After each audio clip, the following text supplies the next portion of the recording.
ಮಾತರ್ಮೇ ಮಾತರಿಶ್ವನ್ನ ಪಿತರತುಲಗುರೋ ಭ್ರಾತರಿಷ್ಟಾಪ್ತಬಂಧೋ ಸ್ವಾಮಿನ್ನ ಸರ್ವಾಂತರಾತ್ಮನ್ನ ಜರ ಜರಯಿತರ್ಜನ್ಮ ಮೃತ್ಯಾಮಯಾನಾಂ ಗೋವಿಂದೇ ದೇಹಿ ಭಕ್ತಿಂ ಭವತಿ ಚ ಭಗವನ್ ಊರ್ಜಿತಾಂ ನಿರ್ನಿಮಿತ್ತಾಂ ನಿರ್ವ್ಯಾಜಾಂ ನಿಶ್ಚಲಾಂ ಸದ್ಗುಣಗಣ ಬೃಹತೀಂ ಶಾಶ್ವತೀಮಾಚುದೇವ ನಾರಾಯಣಂ ನಮಸ್ಕೃತ್ಯ ನರಂ ಚೈವ ನರೋತ್ತಮಂ ದೇವೀಂ ಸರಸ್ವತೀಂ ವ್ಯಾಸಂ ತತೋ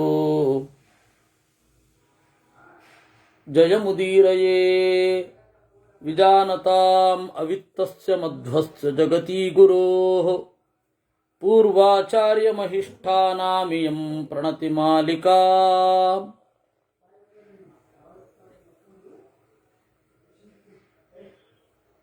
ಪೂರ್ಣಜ್ಞಾನಾಯ ವಿದ್ಮಹೇ ಪೂರ್ಣಾನಂದಾಯ ಧೀಮಹಿ ತನ್ನೋ ವ್ಯಾಸ ಪ್ರಚೋದಯಾತ್. ಯಾರಿಗೆ ನಮಸ್ಕಾರ ಮಾಡಬೇಕು, ಯಾರಿಗೆ ನಮಸ್ಕಾರ ಮಾಡಬಾರದು ಅನ್ನೋದ್ರ ಬಗ್ಗೆ ನಿರೂಪಣೆ ಮಾಡ್ತಾ ಇದ್ರು. ಅದರಲ್ಲಿ ನಾವು 7 ಶ್ಲೋಕಗಳನ್ನು ನೋಡಿದ್ವಿ.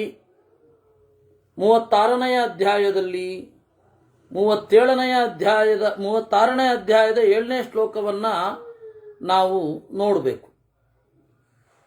ಯಾರಿಗೆ ನಮಸ್ಕಾರ ಮಾಡಬಾರದು ಅನ್ನೋದನ್ನ ನಿರೂಪಣೆ ಮಾಡುವಲ್ಲಿ 8ನೇ ಶ್ಲೋಕ ಹೀಗಿದೆ. ಅಕ್ರೋಧ ಸತ್ಯವಚನಂ ಅಹಿಂಸಾ ದಮ ಆರ್ಜವಂ ಅದ್ರೋಹೋ ನಾತಿಮಾನಶ್ಚ ಹರಿಸ್ಥಿತಿಕ್ಷಾ ತಪಶ್ಶಮಃ ಯಸ್ಮಿನ್ನೇತಾನಿ ದೃಶ್ಯಂತೆ ನ ಚ ಕಾರ್ಯಾಣಿ ಭಾರತ ಭಾವತೋ ವಿನಿವಿಷ್ಟಾನಿ ತತ್ಪಾತ್ರಂ ಮಾನಮರ್ಹತಿ. ಯಾರಿಗೆ ಕ್ರೋಧ ಇರೋದಿಲ್ಲ, ಯಾರ ಮಾತು ದಿಟವಾಗಿ ಇರುತ್ತೆ, ಯಾರು ಹಿಂಸೆಯಲ್ಲಿ ತೊಡಗುವುದಿಲ್ಲ, ಯಾರಿಗೆ ಇಂದ್ರಿಯ ನಿಗ್ರಹ ಇರುತ್ತೆ, ಯಾರಿಗೆ ನೇರವಾದ ನಡೆನುಡಿ ಇರುತ್ತೆ, ಯಾರಿಗೆ ದ್ರೋಹ ಮಾಡುವ ಬುದ್ಧಿ ಇರೋಲ್ಲ, ಯಾರಿಗೆ ತಮ್ಮ ಬಗ್ಗೆ ವಿಪರೀತವಾದ ಭ್ರಮೆಗಳಿರೋದಿಲ್ಲ, ಯಾರಿಗೆ ನಾಚಿಕೆ ಇರುತ್ತೆ ಕೆಟ್ಟ ಕೆಲಸದಲ್ಲಿ, ಯಾರಿಗೆ ತಾಳ್ಮೆಯ ಶಕ್ತಿ ಇರ್ತದೆ, ಯಾರಿಗೆ ತಪಸ್ಸಿರುತ್ತೆ, ಯಾರಿಗೆ ಶಮ ದೇವರಲ್ಲಿ ಭಕ್ತಿ ಇರುತ್ತೆ, ಅವರಿಗೆ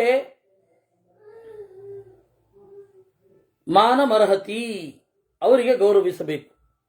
ತಥಾ ಚಿರೋಷಿತಂ ಚಾಪಿ ಸಂಪ್ರತ್ಯಾಗತಮೇವ ಚ ಅಪೂರ್ವಂ ಚೈವ ಪೂರ್ವಂಚ ತತ್ಪಾತ್ರಂ ಮಾನಮರ್ಹತಿ. ತಥಾ ಚಿರೋಷಿತಂ ಚಾಪಿ, ಯಾರಲ್ಲಿ ನಾವು ದೀರ್ಘಕಾಲ ವಾಸ ಮಾಡಿರ್ತೇವೆ, ಯಾರು ಈಗ ತಾನೇ ಬಂದಿರ್ತಾರೆ, ಅವರಿಗೆ ನಾವು ಗೌರವಿಸಬೇಕು. ಅಪ್ರಾಮಾಣ್ಯಂಚ ವೇದಾನಾಂ ಶಾಸ್ತ್ರಾಣಾಂ ಚಾತಿಲಂಘನಂ ಸರ್ವತ್ರ ಚಾನವಸ್ಥಾನಂ ಏತನ್ನಾಶನಮಾತ್ಮನಃ. ಇಷ್ಟರೊಂದಿಗೆ ಯಾರಿಗೆ ಗೌರವ ಕೊಡಬಾರದು ಅನ್ನೋದನ್ನು ಬೇರೆ ರೀತಿಯಿಂದ ಹೇಳ್ತಾ ಇದ್ದಾರೆ. ಯಾರಿಗೆ ಗೌರವ ಕೊಡಬೇಕು ಅಂತ ಹೇಳಿದ್ರು, ಯಾರಿಗೆ ಗೌರವ ಕೊಡಬಾರದು ಅಂತ ಹೇಳ್ತಾ ಇದ್ದಾರೆ. ಅಪ್ರಾಮಾಣ್ಯಂಚ ವೇದಾನಾಂ, ವೇದಗಳು ಅಪ್ರಮಾಣ ಅಂತ ಯಾರು ಹೇಳ್ತಾರೆ ಅದು ಆತ್ಮನಾಶದ ಸಂಕೇತ. ವೇದ ತಿಳ್ಕೊಳ್ಳದೇ ಇರೋದಿಲ್ಲ ಬಿಡಿ, ವೇದವನ್ನು ತಿಳ್ಕೊಂಡೇ ಇರೋದಿಲ್ಲ, ಅದನ್ನು ಓದೋದಾಗಲಿ ಅದರ ಬಗ್ಗೆ ಯೋಚನೆ ಮಾಡೋದಾಗಲಿ ಏನು ಗೊತ್ತಿರೋದಿಲ್ಲ, ಗೊತ್ತಿಲ್ಲದೆ ಮಾತಾಡ್ತಾ ಇರ್ತಾರೆ. ವೇದ ಏನು ಹೇಳಿದ್ರು ತಪ್ಪು ಅಂತಾರೆ. ಅದು ಯಾರು ಹೇಳಿದ್ದು ಏನು ಹೇಳಿದ್ದು ನೋಡೋಲ್ಲ. ವೇದ ಎಲ್ಲರಿಗೂ ಒಳ್ಳೇದಾಗಲಿ ಅಂತ ಹೇಳಿದ್ರೆ ಅದು ತಪ್ಪು ಅಂತಾರೆ ಕೂಡಲೇ. ವೇದ ಹೇಳಿದ್ದನ್ನು ವಿರೋಧ ಮಾಡಬೇಕು ಅಂತನ್ನೋಷ್ಟು ಒಂದು ವಿಷ ವಾತಾವರಣ ಜಗತ್ತಿನಲ್ಲಿ ಬೆಳೆದು ಬಿಟ್ಟಿದೆ.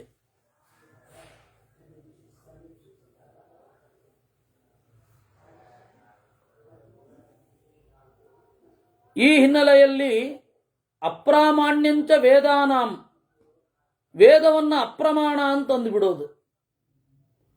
ವೇದ ಓದಿ ವೇದಕ್ಕೆ ಅರ್ಥ ಇಲ್ಲ ಅಂತ ಹೇಳುವವರು ಇದೇ ಲಿಸ್ಟಿಗೆ ಸೇರ್ತಾರೆ.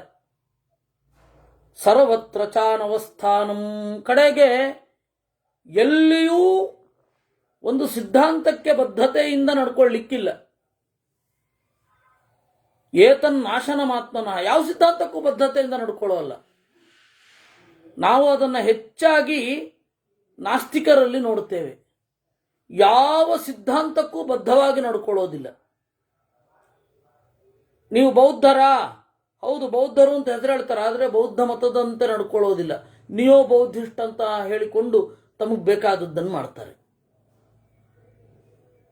ನೀವು ಯಾರು?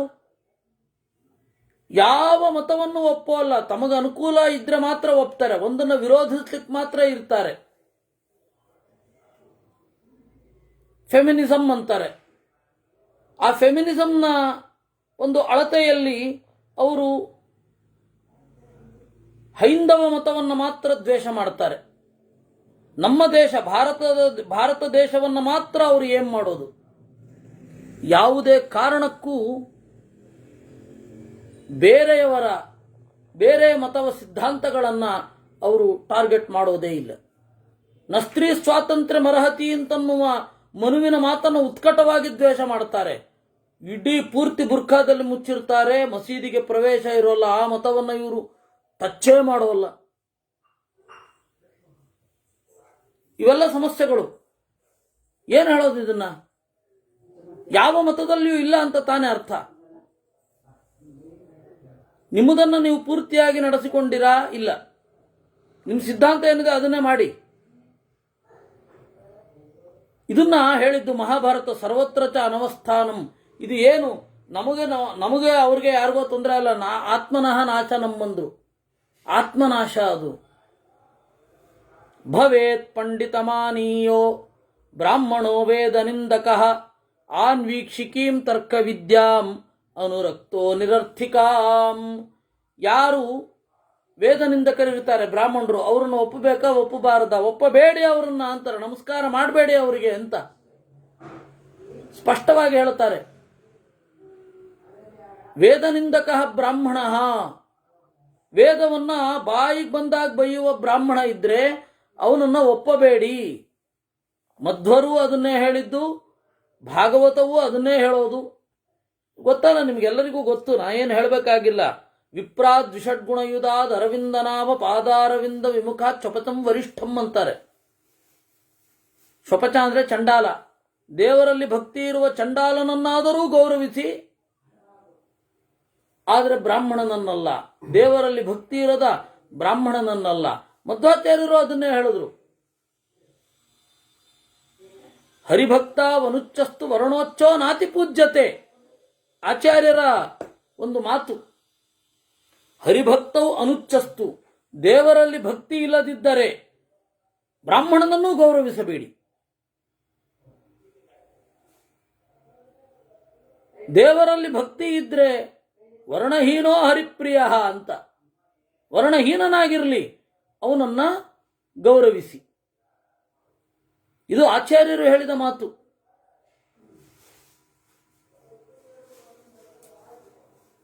ಅದರಿಂದಾಗಿ ಆ ಬ್ರಾಹ್ಮಣನನ್ನ, ವೇದ ನಿಂದನೆ ಮಾಡುವ ಬ್ರಾಹ್ಮಣನನ್ನ ನೀವು ಒಪ್ಪಬೇಡಿ. ಆನ್ವೀಕ್ಷಿಕೀಂ ತರ್ಕ ವಿದ್ಯಾಂ ಅನುರಕ್ತೋ ನಿರರ್ಥಿಕಾಂ. ಇನ್ನು ಯಾವ ಪ್ರಯೋಜನವೂ ಇಲ್ಲದ ಆನ್ವೀಕ್ಷಿಕಿ ತರ್ಕವಿದ್ಯೆಯನ್ನು ಓದುವವರನ್ನು ಗೌರವಿಸದಿರಿ. ತರ್ಕಶಾಸ್ತ್ರ ಅಂತ ಒಂದು ಉಂಟು. ನಾವೆಲ್ಲ ಅದನ್ನೇ ಓದಿ ಬಂದದ್ದು. ನಂದು ತರ್ಕ ವಿದ್ವತ್ತೆ. ವೇದವ್ಯಾಸರು ಇಷ್ಟು ಖಡಾಖಂಡಿತವಾಗಿ ಹೇಳಿದ್ದಾರೆ ಓದಬೇಡಿ ಅಂತ.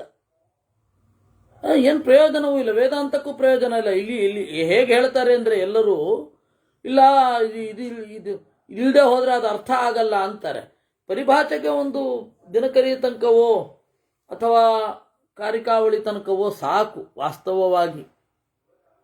ಆದರೆ ಅದನ್ನೇ ಮಿತಿಮೀರಿ ಓದ್ಕೊಂಡು ಯಾರು ಇರ್ತಾರೆ ಅವರು ಗೌರವ ಕೊಡಬೇಡಿ ಅಂತಾರಪ್ಪ ವೇದವ್ಯಾಸರು. ನೋಡಿ, ಯಾರು ಬೇಕು ಆರಿಸ್ಕೊಳ್ಳಿ. ಯಾರು ಹಿತವರು ಇಬ್ಬರೊಳಗೆ, ವೇದವ್ಯಾಸರೋ ಈಗಿನವರು ನೋಡ್ಕೊಳ್ಳಿ. ಹೇತುವಾದಾನ್ ಬ್ರುವನ್ ಸತ್ಸು ವಿಜೇತಾ ಹೇತುವಾದಿನಃ ಆಕ್ರೋಷ್ಟಾ ಚಾತಿವಕ್ತಾ ಚ ಬ್ರಾಹ್ಮಣಾನಾಂ ಸದೈವ ಹೀ. ಬಹಳ ಲಾಜಿಕಲ್ ಆಗಿ ಮಾತನಾಡ್ತೇನೆ ಅಂತ ಹೇಳಿ ಯಾರು ವೇದನಿಂದನೆ ಮಾಡ್ತಾ ಇರ್ತಾರೆ,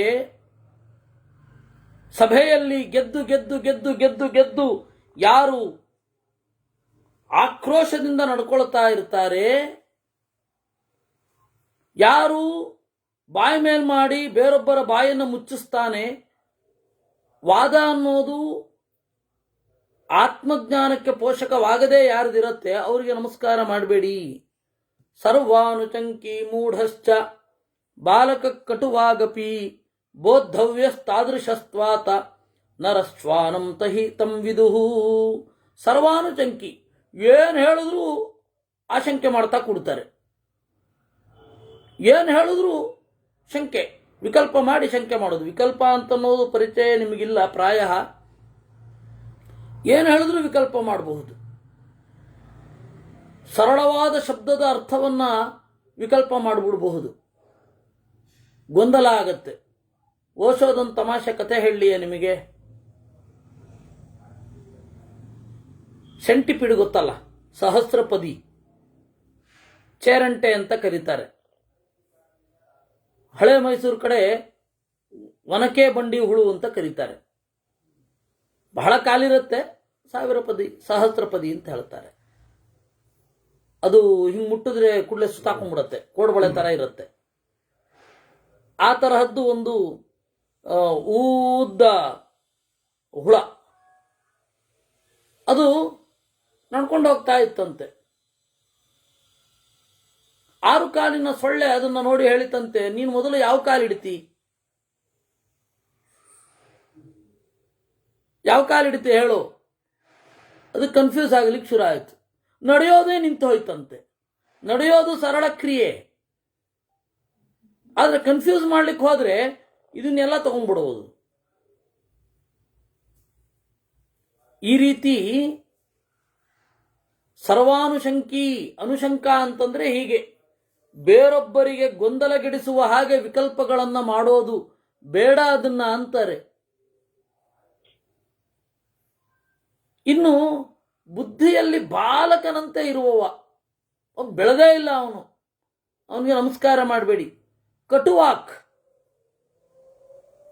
ವ್ಯರ್ಥವಾಗಿ ಕಟುವಾಗಿ ಮಾತಾಡ್ತಾ ಇರ್ತಾನೆ. ಇವಾಗ ಗುರುಗಳು ತಿದ್ದಿ ಹೇಳೋದಾದ್ರೆ ಕರೆಕ್ಟ್, ಅದು ಯಾವಾಗಲೂ ಕಟುವೆ ಆದ್ರೆ ಬಿಟ್ಟುಬಿಡಿ ಅವನನ್ನ ಅಂತಾರೆ. ಬೋದ್ಧವ್ಯಸ್ತಾದೃಶಸ್ತಾತ ನರಶ್ವಾನಂ ಹಿತಂ ವಿದುಹು. ಕೇವಲ ತನ್ನ ಮಾತನ್ನ ಬೇರೊಬ್ಬರನ್ನ ಸೋಲಿಸಲಿಕ್ಕಾಗಿ ಮಾತ್ರ ಬಳಸುವವ ಏನಿದ್ದಾನೆ ಅವನು ಮನುಷ್ಯ ರೂಪದಲ್ಲಿರುವ ನಾಯಿ ಅಂತ ಅಂದುಕೊಳ್ಬೇಕು ಅಂತ. ಯಥಾಶ್ವಾಭಾಷಿತುಂ ಚೈವ ಹಂತುಂ ಚೈವೋಪಸೃ ಯಥಾಶ್ವಾಭಷಿತುಂ ಚೈವ, ಎಷ್ಟು ಉಗ್ರವಾಗಿ ಹೇಳ್ತಾರೆ. ಬ್ರಾಹ್ಮಣರಾಗಿದ್ದು ವೇದ ನಿಂದನೆ ಮಾಡುವವರು, ತರ್ಕವನ್ನೇ ಬಳಸುವವರು, ಬಹಳ ಲಾಜಿಕಲ್ ಆಗಿ ಮಾತನಾಡ್ತಾರೆ, ನಯಾ ಪೈಸೆ ಭಾವನೆ ಇರಲ್ಲ, ತಮಗೆ ಅನುಕೂಲವಾಗೋ ಹಾಗೆ ತಿರುಗುತ್ತಾರೆ. ಇವರೆಲ್ಲ ಮನುಷ್ಯ ರೂಪದಲ್ಲಿರುವ ನಾಯಿಗೆ ಸಮ ಅಂದ್ಬಿಡ್ತಾರೆ. ಯಥಾಶ್ವಾಭಷಿತುಂ ಚೈವ ಹಂತುಂ ಚೈವೋಪಸೃಜ್ಯತೆ.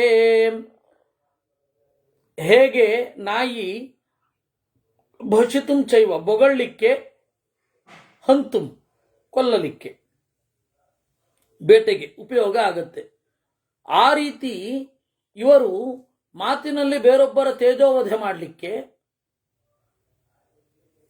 ಎಲ್ಲ ಶಾಸ್ತ್ರಗಳ ಕಾನ್ಸೆಪ್ಟ್ ಅನ್ನು ನಾಶ ಮಾಡಲಿಕ್ಕೆ ಅಷ್ಟೇ ಬಳಕೆ ಆಗ್ತಾರೆ.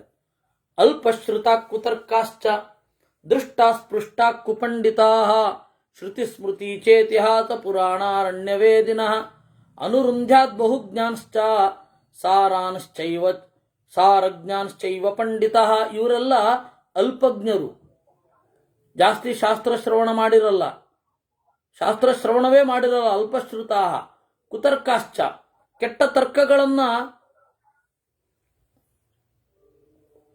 ಮುಂದೆ ಇಡುವವರು. ಕುಪಂಡಿತ, ಅಲ್ಪ ಪಂಡಿತರು, ಇವರನ್ನ ನಮಸ್ಕಾರ ಮಾಡಬೇಡಿ.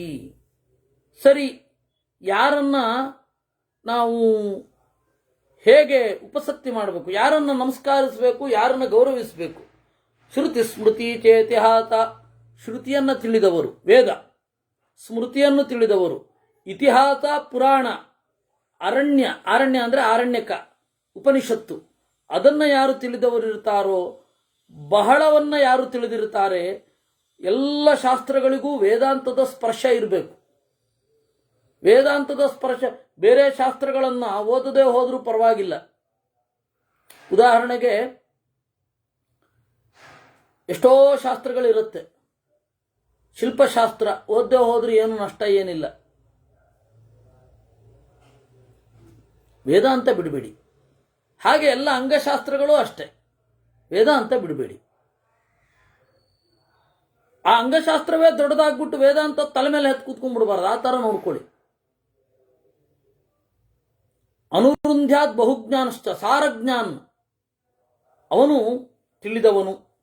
ಲೋಕಯಾತ್ರಾ ಚ ಪ್ರಷ್ಟವ್ಯ ಧರ್ಮಶ್ಚ ಆತ್ಮಹಿತಾಯ ಚ ಏವಂ ನರೋ ವರ್ತಮಾನಃ ಶಾಶ್ವತೀರೇಧತೆ ಸಮಾಹ.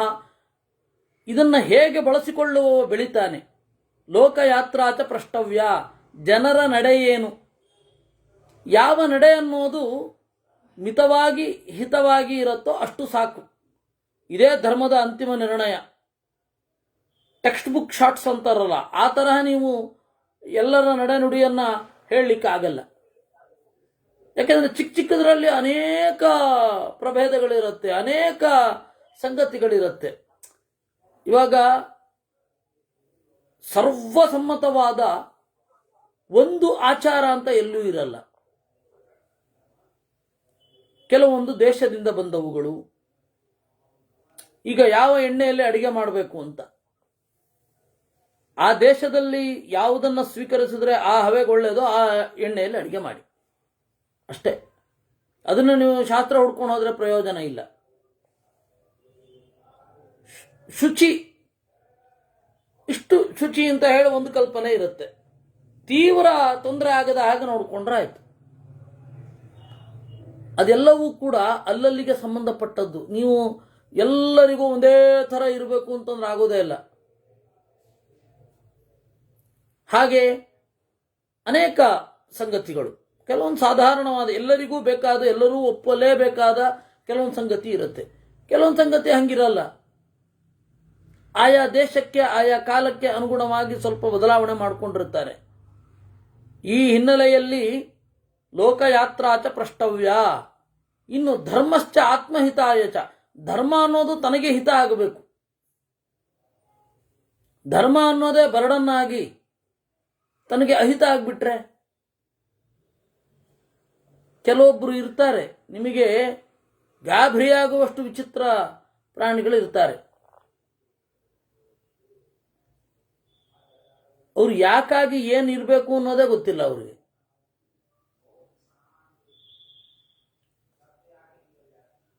ಅವರು ಮಾಡಿಕೊಂಡ ಅನೇಕ ಜೀವನ ಶೈಲಿ ಅನ್ನೋದು ಅವರಿಗೆ ಓದದ ಹಾಗೆ ಮಾಡಿಬಿಡತ್ತೆ.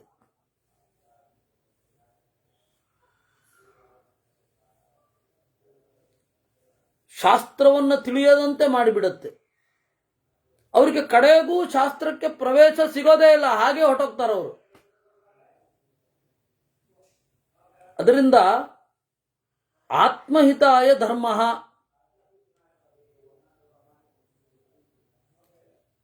ಆತ್ಮನ ಹಿತಕ್ಕಾಗಿ ಧರ್ಮ ಯಾವತ್ತೂ ಕೂಡ ಅಷ್ಟೆ. ಒಬ್ಬರು ಬಿಡಿ ಸನ್ಯಾಸಿಗಳಿದ್ರು.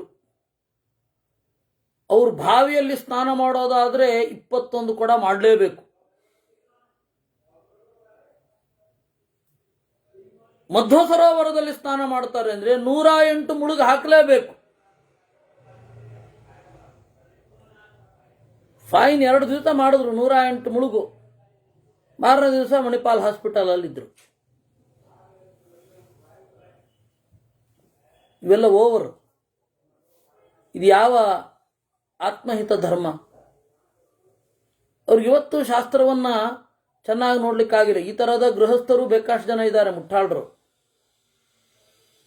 ಮುಟ್ಟಾಳರು ಅಂತ ಯಾಕೆ ಹೇಳ್ತಾನೆ ಅಂದ್ರೆ ದ್ವೇಷ ಅಲ್ಲ, ಅವರು ವೇದನೆ ಆಗತ್ತೆ. ನನಗೆ ಬುದ್ಧಿಶಕ್ತಿ ಇರುತ್ತೆ, ಓದ್ಲಿಕ್ಕಾಗಲ್ಲ, ಏನೇನೋ ಭ್ರಮೆಗಳು, ಶಾಠ್ಯಗಳು. ಅದರಿಂದಾಗಿ ಧರ್ಮ ಅನ್ನೋದು ಯಾವತ್ತೂ ಆತ್ಮಹಿತಕ್ಕಾಗಿ ಇರಬೇಕೇ ವಿನಃ ನೀವು ಅದರಲ್ಲಿ ಒಂದು ಚೂರು ಎಚ್ಚರವೇ ಇಲ್ಲದೆ ತೊಡಗಿಕೊಳ್ಳಲಿಕ್ಕೆ, ನಿಮ್ಮನ್ನು ಶಿಕ್ಷಿಸಿಕೊಳ್ಳಲಿಕ್ಕೆ ಅಲ್ಲಪ್ಪ. ಧರ್ಮ ಇರೋದು ನಿಮ್ಮ ಹಿತಕ್ಕಾಗಿ, ನಿಮ್ಮ ಶಿಕ್ಷೆಗಾಗಿ ಹೇಳಲಿಲ್ಲ. ಏನು ಧರ್ಮಶಾಸ್ತ್ರಕಾರರು ಏನು ಸ್ಯಾಡಿಸ್ಟ್ಗಳ? ನಿಮ್ಮನ್ನು ತೊಂದರೆ ಮಾಡಲಿಕ್ಕೆ ಏನು ಅವ್ರಿಗೇನು ಪ್ರಯೋಜನ ಹೇಳಿ? ಒಳ್ಳೇದಾಗಲಿ ಅಂತ ಬರೆದಿರ್ತಾರೆ ವಿನಃ ಅದು ಕಾಲಕ್ಕೆ ಸ್ವಲ್ಪ ಬದಲಾವಣೆ ಆಗಿರುತ್ತೆ. ಏವಂ ನರೋ ವರ್ತಮಾನ, ಈ ಪ್ರಜ್ಞೆ ಯಾರಿಗೆ ಇರುತ್ತೆ ಅವನು ಬೆಳಿತಾನೆ ಒಳಗಡೆಯಿಂದ. ಈ ಪ್ರಜ್ಞೆ ಯಾರಿಗಿರೋದಿಲ್ಲ ಅವನು ಬೆಳೆಯೋಲ್ಲ.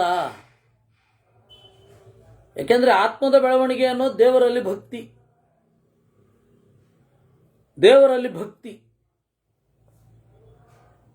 ಆತ್ಮದ ಬೆಳವಣಿಗೆ ಅನ್ನೋದು ಅನುಭವ. ಅಂದರೆ ನೀವು ದೇವರ ಅಸ್ತಿತ್ವವನ್ನ ಎಲ್ಲದರಲ್ಲಿ ಗಮನಿಸುವಂತೆ ಆಗಬೇಕು. ಅದಕ್ಕೆ ಜ್ಞಾನ ಬೇಕು. ಅದಕ್ಕೆ ಪೋಷಕವಾಗಿ ಇವುಗಳೆಲ್ಲ ಇರುತ್ತೆ ವಿನಃ ಇನ್ನೇನೂ ಅಲ್ಲ. ನಾನು ಈ ತರಹದವರನ್ನ ಬಹಳ ಜನರನ್ನು ನೋಡಿದ್ದೀನಿ. ಋಣಮುದ್ಯಮ್ಯ ದೇವಾನಾಂ ಋಷೀಣಾಂಚ ಮಹಾತ್ಮನಾಂ ಪಿತॄಣಾಮಥ ಭೂತಾನಾಂ ಅತಿಥೀನಾಂಚ ಪಂಚಮಂ ಪರ್ಯಾಯೇಣ ವಿಮುಕ್ತೋ ಯಸ್ಸು ನಿರ್ಣಿಕ್ತೇನ ಕರ್ಮಣ ಏವಂ ಗೃಹಸ್ಥ ಕರ್ಮಾಣಿ ಕುರುವನ್ ಧರ್ಮಾನ್ ನಹೀಯತೆ. ದೇವಋಣ, ದೇವಋಣವನ್ನು ತೀರಿಸೋದು ಹೇಗೆ? ದೇವರ ಪೂಜೆ ಮತ್ತೆ ತತ್ವಾಭಿಮಾನಿ ದೇವತೆಗಳ ನೆನಪು. ಋಷಿಗಳ ಋಣವನ್ನು ಹೇಗೆ ತೀರಿಸಬೇಕು? ಶಾಸ್ತ್ರಾಧ್ಯಯನದ ಮೂಲಕ. ಪಿತೃಗಳ ಋಣವನ್ನು ಹೇಗೆ ತೀರಿಸಬೇಕು? ಶ್ರಾದ್ದದ ಮೂಲಕ. ಭೂತಗಳ ಋಣವನ್ನು ಹೇಗೆ ತೀರಿಸಬೇಕು? ಬಲಿಯ ಮೂಲಕ.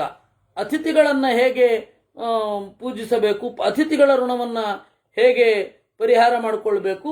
ಮನೆಗೆ ಬಂದಾಗ ಸತ್ಕರಿಸುವ ಮೂಲಕ. ಇದರಲ್ಲಿ ಕ್ರಮವಾಗಿ ಬಿಡಿಸ್ಕೊಂಡು ಹೋಗ್ತಾನೆ. ಈಗ ಸನ್ಯಾಸಿಗಳಿಗೆ ಅತಿಥಿ ಇರಲ್ಲ, ಭೂತಗಳಿಗೆ ಬಲಿ ಕೊಡೋದಿರಲ್ಲ, ಪಿತೃಗಳಿಗೆ ಬಲಿ ಕೊಡೋದಿರಲ್ಲ. ಅವರಲ್ಲಿ ಎರಡೇ ಇರುತ್ತೆ, ಒಂದು ಋಷಿ ಋಣ, ಇನ್ನೊಂದು ದೇವಋಣ. ಅದಕ್ಕಾಗಿ ಅವರು ತತ್ವನ್ಯಾಸ ಮಾತೃಕಾನ್ಯಾಸಗಳನ್ನು ಮಾಡಬೇಕು. ಆಮೇಲೆ ವೇದಾಧ್ಯಯನ ಮಾಡಬೇಕು. ಅವರು ಅಧ್ಯಯನ ಮಾಡಿದ್ರೆ ಋಷಿಋಣ ವಿಮುಕ್ತಿ ಆಯ್ತಾ. ಅವರು ದೇವರ ಪೂಜೆಯೋ ಅಥವಾ ಜಪವೋ ಮಾಡೋದ್ರಿಂದ ದೇವಋಣ ವಿಮುಕ್ತಿ. ಈ ರೀತಿ ಕ್ರಮವಾಗಿ ಮುಕ್ತರಾಗ್ತಾ ಹೋಗ್ತಾರೆ. ಈ ರೀತಿ ಗೃಹಸ್ಥನೊಬ್ಬ ಕರ್ಮವನ್ನ ಮಾಡಬೇಕು, ಧರ್ಮವನ್ನ ಮಾಡಲಿಕ್ಕೆ ಇಲ್ಲ. ಇಷ್ಟಿದೆ. ಇಷ್ಟರ ಜೊತೆಗೆ ಒಂದು ವಿಶಿಷ್ಟವಾದ ಸಂಗತಿ ಇದೆ. ನನಗೆ ಒಬ್ರು ಸಿಟಪ್ ಕಾಮಿಡಿಯನ್ನು ಆಚಾರ್ಯರು, ನೀವು ಉಪನ್ಯಾಸ ಕೇಳ್ತಾ ಇದ್ರೆ ನಕ್ಕು ನಕ್ಕು ನಕ್ಕು ನಕ್ಕು ನಕ್ಕು ಹೊಟ್ಟೆ ಹುಣ್ಣಾಗಿಸುವಷ್ಟು ನಗ್ತಾರೆ. ಅವರು ಒಂದು ಪ್ರಶ್ನೆ ಕೇಳಿದ್ರು, ಅಲ್ಲಪ್ಪ, ಒಬ್ಬ ಗೃಹಸ್ಥ 3 ತಲೆಮಾರಿನಲ್ಲಿ ನಿಲ್ತಾನೆ. ಇವಾಗ ಎಕ್ಸ್ ಸಾಯ್ತಾನೆ. ಅವನ ಮಗ ಅವನಿಗೆ ತರ್ಪಣವನ್ನು ಕೊಡ್ತಾನೆ, ಶ್ರಾದ್ದವನ್ನು ಮಾಡ್ತಾನೆ. ಅವನ ಮಗನ ಹೆಸರು ವೈ. ವೈಯು ಸಾಯ್ತಾನೆ. ಅವಾಗ ಎಕ್ಸ್ ಇದ್ದವನು ತಾತ ಆಗ್ತಾನೆ, ವೈ ಇದ್ದವನು ತಂದೆ ಆಗ್ತಾನೆ. ಝೆಡ್ ಅನ್ನೋನು ವೈ ಮತ್ತೆ ಎಕ್ಸ್ ಅವರಿಬ್ಬರಿಗೂ ಶ್ರಾದ್ದವನ್ನು ಕೊಡ್ತಾನೆ. ಝೆಡ್ ಕೂಡ ಸಾಯ್ತಾನೆ. ಮತ್ತೆ ಎ ಇಂದ ಶುರು ಆಗತ್ತೆ ಅಂತ ತಿಳ್ಕೊಳ್ಳಿ. ಎ ಬರ್ತಾನೆ, ಝೆಡ್ಗೆ ತಂದೆ ಅಂತಾನೆ, ವೈಯನ್ನ ತಾತ ಅಂತಾನೆ. ಆಗ ಎಕ್ಸ್ಗೆ ಶ್ರಾದ್ದ ಇಲ್ಲದೆ ಹೋಗತ್ತಲ್ಲ. ಒಬ್ಬ ಶ್ರಾದ್ದವನ್ನ ಕೈಗೊಳ್ಳುವುದು ಅಬ್ಬಬ್ಬ ಅಂತಂದ್ರೆ 50-60. ತಂದೆಯಾಗಿ 25-30 ವರ್ಷ ತಗೊಳ್ತಾನೆ. ಆಮೇಲೆ ತಾತನಾಗಿ ಒಂದು 20-30 ವರ್ಷ ಸ್ವೀಕಾರ ಮಾಡ್ತಾನೆ. ಮುತ್ತಾತನಾಗಿ ಒಂದು ಕ್ರಮೇಣ ಕಡಿಮೆ ಆಗ್ತಾ ಹೊಟ್ಟೋಗುತ್ತ ಅವನು. ಇಲ್ವೇ ಇಲ್ಲ, ಒಂದು 20 ವರ್ಷ ಮಾಡ್ಬೋದು. ಆಮೇಲೆ ಮುಂದಿನ ತಲೆಮಾರು ಬಂದ್ಬಿಡುತ್ತೆ, ಅದ್ರ ಮುಂದಿನ ತಲೆಮಾರು ಬರುತ್ತೆ. ಅವನು ಎಕ್ಸ್ ಇರ್ತಾನಲ್ಲ, ಅವಾಗ ಅವನಿಗೆ ಏನು ಗತಿ? ಅಥವಾ ಎಕ್ಸಿನ ಹಿಂದೆ ಇರುವವನಿಗೆ ಏನು ಗತಿ? ಅಂತ ನಾನು ಹೇಳಿದೆ. ಈ ಥರದ ಪ್ರಶ್ನೆಯೇ ಕೇಳಬಾರದು ನೀವು. ಇಲ್ಲಿಯ ಶ್ರಾದ್ದ ಅನ್ನೋದು ಸಂಭಾವ್ಯ. ಏನು, ಹೀಗಿದ್ರೆ ಪಿತೃದೇವತೆಗಳು ಅವ್ರಿಗೆ ತಲುಪಿಸ್ಲಿ ಅಂತ ಅಷ್ಟೇ. ಅದು ಶಾಶ್ವತ ಅಂತ ಯಾರ್ರೀ ಹೇಳಿದ್ದು? ತಾತ್ಕಾಲಿಕ ವ್ಯವಸ್ಥೆ ಅಷ್ಟೇ ಶ್ರಾದ್ದ ಅಂತ ಹೇಳಿದ್ರೆ. ನಾವು ಅದನ್ನು ಮಾಡಬೇಕಾದದ್ದು ಸತ್ಯ, ನಾವಿರೋ ತನಕ ಮಾಡಬೇಕು. ಇಷ್ಟು ಗೊತ್ತಾಗ್ಲಿಲ್ವಾ ಅಂದೆ. ಇಲ್ಲ ಇಲ್ಲ, ಧರ್ಮಶಾಸ್ತ್ರದಲ್ಲಿ ಹುಡುಕ್ಬೇಕು. ಧರ್ಮಶಾಸ್ತ್ರದಲ್ಲಿ ಇದಕ್ಕೆಲ್ಲ ಉತ್ತರವೇ ಸಿಗೋಲ್ಲ. ನೀವು ವೇದಾಂತಕ್ಕೆ ಹೋಗ್ಬೇಕು. ಧರ್ಮಶಾಸ್ತ್ರಕ್ಕೊಂದು ಮಿತಿ ಇದೆ. ಪೂರ್ತಿ ಎಲ್ಲ ಧರ್ಮಶಾಸ್ತ್ರ ಹೋಲ್ ಅಂಡ್ ಸೋಲ್ ಅಂತ ಹೇಳಿ ಕೂತ್ಕೊಳ್ಬಾರದು. If it is nowhere connected, ಧರ್ಮಶಾಸ್ತ್ರ ಅನ್ನೋದು ವೇದಾಂತಕ್ಕೆ ಕನೆಕ್ಟ್ ಆಗದೆ ಹೋದ್ರೆ ಧರ್ಮಶಾಸ್ತ್ರ ಪ್ರಮಾಣವೇ ಆಗೋದಿಲ್ಲ ಅಂತ ಹೇಳಬೇಕಾಯ್ತು. ಅಲ್ಲ, ಆದ್ರೂ ಅವ್ರಿಗೆ ಅರ್ಥ ಆಗಲಿಲ್ಲ, ದಟ್ ಇಸ್ ಸೆಕೆಂಡ್ರಿ. ಅದು ಹೇಳಿದ್ದು. ಹಿಂಗಿರ್ತಾರೆ ಜನ. ಇದು ಗೃಹಸ್ಥನ ಕರ್ತವ್ಯ ಅನ್ನುವಲ್ಲಿಗೆ 36 36ನೆಯ ಅಧ್ಯಾಯ ಮುಗಿಯುತ್ತೆ. ಯುಧಿಷ್ಠಿರ ಸ್ತ್ರೀಣಾಂ ಸ್ವಭಾವಮಿಚ್ಛಾಮಿ ಶ್ರೋತುಂ ಭರತ ಸತ್ತಮ ಸ್ತ್ರಿಯೋ ಹಿ ಮೂಲಂ ದೋಷಾಣಾಂ ಲಘುಚಿತ್ತ ಪಿತಾಮಹ. ಇನ್ನೂ ಇಂಟ್ರೆಸ್ಟ್ ಆಗಿರುವಂತಹ ಒಂದು ಟಾಪಿಕ್. ಯುಧಿಷ್ಠಿರ ಕೇಳ್ತಾನೆ, ಹೆಣ್ಣು ಮಕ್ಕಳ ಸ್ವಭಾವವನ್ನು ತಿಳ್ಕೊಳ್ಬೇಕು ಅಂತ ಇದ್ದೇನೆ. ಯಾಕೆ? ಸ್ತ್ರೀಯೋ ಹಿ ಮೂಲಂ ದೋಷಾಣಾಂ, ಎಲ್ಲಾ ದೋಷಕ್ಕೂ ಹೆಣ್ಣೆ ಮೂಲ. ಅವಳು ದೋಷ ಮಾಡದೆ ಹೋದ್ರೂ ಕೂಡ ಅವಳನ್ನು ಬಯಸಿ ಗಂಡು ದೋಷ ಮಾಡ್ತಾನ? ಇದನ್ನು ಯಾರಾದರೂ ಫೆಮಿನಿಸ್ಟ್ಗಳು ಕೇಳಿದ್ರೆ ವೇದವ್ಯಾಸನ ಮೇಲೆ ನಾಳೆ ಅವರು ಇಷ್ಟು ಭಾಗವನ್ನು ನಿಷೇಧ ಮಾಡಬೇಕು ಅಂತ ಟೌನ್ ಹಾಲ್ ಮುಂದೆ ಕೂತಾರು. ಸ್ತ್ರೀಯೋ ಹಿ ಮೂಲಂ ದೋಷಾಣಾಂ, ಹೆಣ್ಣು ಮಕ್ಕಳೆಲ್ಲ ದೋಷದ ಮೂಲ. ದೋಷದ ಮೂಲ ಅಂದ್ರೆ ಅವರು ದುಷ್ಟರು ಅಂತಲ್ಲ. ಅವರಿದ್ರೆ ಅವರನ್ನು ಒಲಿಸಿಕೊಳ್ಳಲಿಕ್ಕಾಗಿ ಇವರೇನ್ ಮಾಡ್ತಾರೆ, ಗಂಡು ಮಕ್ಕಳು ಎಲ್ಲ ದೋಷಗಳನ್ನು ಮಾಡ್ತಾರೆ. ಚಂದದ ಹೆಣ್ಣು ಕಂಡಾಗ ಅವಳನ್ನು ಸೆಳೆಯಬೇಕು ಅಂತ ಹೇಳಿ ಏನೇನೇನೇನೇನೇನೋ ಪ್ರಯತ್ನ ಪಡ್ತಾರೆ. ಅದರಿಂದಾಗಿ ಎಲ್ಲ ದೋಷಗಳಿಗೂ ಮೂಲ ಯಾರು? ಹೆಣ್ಣು. ಲಘು ಚಿತ್ತ ಪಿತಾಮಹ. ಹೆಣ್ಣು ಮಕ್ಕಳು ಅವರ ಮನಸ್ಸನ್ನ ನಾವು ಕನಿಕರಕ್ಕೆ ಒಳಗಾಗುವಂತೆ ಮಾಡಬಹುದು. ಈ ಹಿನ್ನೆಲೆಯಲ್ಲಿ ಏನಾಗತ್ತೆ, ಸ್ವಲ್ಪ ಚೆನ್ನಾಗಿ ಓಲೈಸಿಬಿಟ್ರೆ ಒಲಿದು ಬಿಡ್ತಾಳೆ. ಈ ಎಲ್ಲ ಕಾರಣದಿಂದ ಹೆಣ್ಣಿನ ಸ್ವಭಾವವನ್ನು ಕೇಳಲಿಕ್ಕೆ ಅಂತ ಬಯಸ್ತೇನೆ. ಅತ್ರಾಪ್ಯುದಾಹರಂತೀಮಂ ಇತಿಹಾಸಂ ಪುರಾತನಂ ನಾರದಸ್ಯ ಚ ಸಂವಾದಂ ಪುಂಶ್ಚಲ್ಯ ಪಂಚಚೂಡಯ. ಅದಕ್ಕೆ ಒಂದು ಒಳ್ಳೆ ಅದ್ಭುತವಾದ ಒಂದು ಸಂವಾದ ಹೇಳ್ತೇನೆ ಅಂದ್ರು ಭೀಷ್ಮಾಚಾರ್ಯರು. ಯಾರು? ನಾರದರು ಮತ್ತೆ ಪುಂಶ್ಚಲ್ಯ, ವೇಶ್ಯೆ ಅಂತ ಯಾರನ್ನ ಕರಿತೇವೆ, ಅವಳ ಜೊತೆಗೊಂದು ಸಂವಾದ ಇದೆ, ಇಂಟರ್ವ್ಯೂ.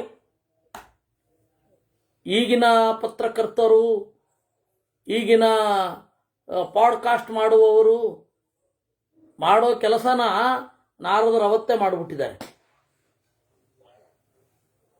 ಹೋಗಿ ಸೀದಾ ಮೈಕ್ ಹಿಡಿದ್ರಂತೆ. ಲೋಕಾನ್ ಅನುಚರನ್ ಧೀಮಾನ್ ದೇವರ ಚರ್ನಾರದಪುರ. ನಾನು 100ಗೆ 200% ಗ್ಯಾರಂಟಿಯಿಂದ ಹೇಳ್ತೇನೆ, ಎಲೈ ಇದನ್ನ ಕೇಳುತ್ತಾ ಇರುವ ಜಂತು ವಿಶೇಷಗಳೇ, ನೀವು ಇದನ್ನು ಕೇಳಿರ್ಲಿಕ್ಕೆ ಸಾಧ್ಯವೇ ಇಲ್ಲ. ನಾರದರೊಬ್ಬರು, ಅವಳು ಪಂಚಚೂಡ ಬಿಡಿ, ಪಂಚಚೂಡ ಅಂತಂದ್ರೆ ದೇವವೇಶ್ಯೆ ಅಂತ ಹೇಳ್ತಾರೆ ಅವಳನ್ನ. ಅವಳನ್ನ ಇಂಟರ್ವ್ಯೂ ಮಾಡಿದ್ರಂತೆ.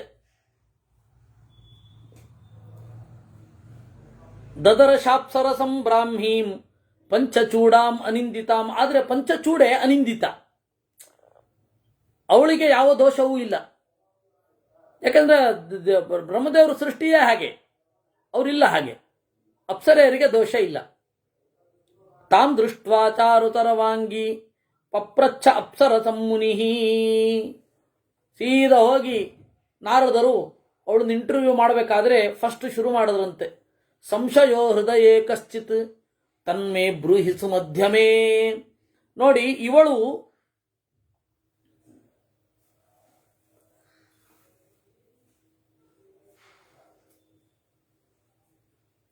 ದೋಷ ಇಲ್ಲದವಳು. ಬೇರೆಯವರು ಹೋಗಿ ಕೇಳಿದ್ರೆ ನೀವು ಯಾಕೆ ಹೀಗೆ ಮಾಡ್ತಾ ಇದ್ದೀರಾ ಅಂತ ಹೇಳಿ ಅವರು ಸಾಮಾಜಿಕ ಪರಿಸ್ಥಿತಿ ಅಂತಾರೆ, ಚಿಕ್ಕಂದಿನಲ್ಲಿ ಆದ ಏನೋ ಸಮಸ್ಯೆ ಅಂತಾರೆ, ಪ್ರೀತಿಯಲ್ಲಿ ಆದ ಮೋಸ ಅಂತಾರೆ,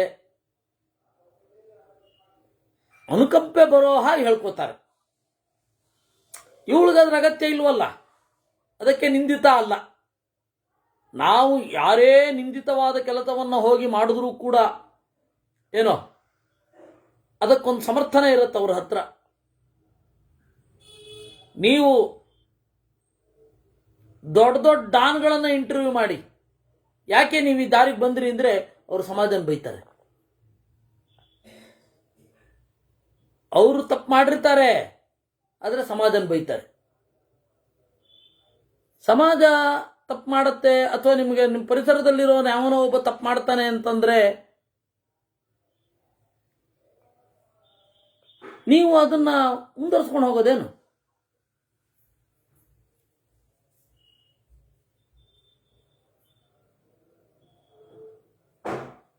ಎಲ್ಲರೂ ಕೂಡ ವಿಕ್ಟಿಮ್ ಕಾರ್ಡ್ ಪ್ಲೇ ಮಾಡ್ತಾರೆ, ನಾನು ಬಲಿಯಾಗಿದ್ದೇನೆ ಅಂತ. ಆದ್ರೆ ಅವರು ಅದನ್ನು ಮಾಡ್ಬೇಕಾದ್ರೆ ಆಢ್ಯತೆಯಿಂದಲೇ ಮಾಡ್ತಾ ಇರ್ತಾರೆ. ಇದು ಸಮಾಜದ ದುರಂತ. ಸೊ ಸತ್ಯ ತಿಳಿಲಿಕ್ಕೆ ಭಾರಿ ಕಷ್ಟ ಉಂಟು.